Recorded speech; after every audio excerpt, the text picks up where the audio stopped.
I do have two sons, AJ and Ryan, who are 4.5 and 6.5 right now. But yeah, it's a whirlwind. Like honestly, having two boys, I mean, I'm sure it is with any boys or girls, but I just feel like, you know, two boys so close in age, it's a trip.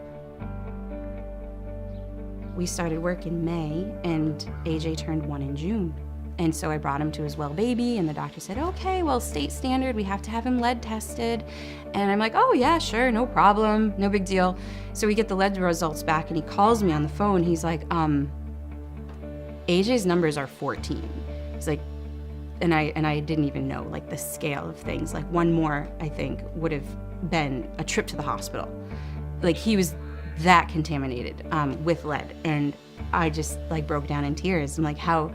He's like, well, do you live in an old home? How are the windows? How are the doors? And then it hit me. I was like, the upstairs, it has to be the upstairs. And so I realized that all of that work that I had done had been contaminating my little boy that whole time. And it like killed me. And it was just like the worst moment when you realize that you were doing it yourself. One of the things happening now is there have been a lot of studies documenting the connection between health and housing. And we really want to do more in this area, that a healthy home means that children are not getting asthma or aren't being lead poisoned. So there's a whole variety of aspects. So I think the whole healthy housing movement is something that we embrace wholeheartedly, that the house itself should not be causing someone's illness.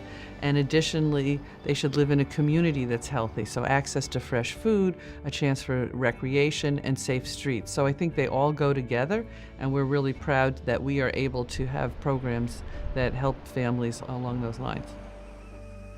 Thank God that these programs exist because, you know, they put, I think, $21,000 worth of work into our home. When they came and had it inspected, the lead was everywhere. I mean, the second floor, because we hadn't painted it for years, and all the way down through the layers, you know, underneath everything, there was lead everywhere. But thankfully, our home that we were living in, the apartment we resided in, was actually okay, but they wanted to do the work anyway. Obviously, they're like, this is what we're here for. We're here to make your entire home lead safe. And without that program, our home never would have been certified. I mean, we didn't have the money to dump $20,000 worth of work into our home. We never could have done it. And it was the program, you know, that made our home safe again. So it's definitely worth looking into.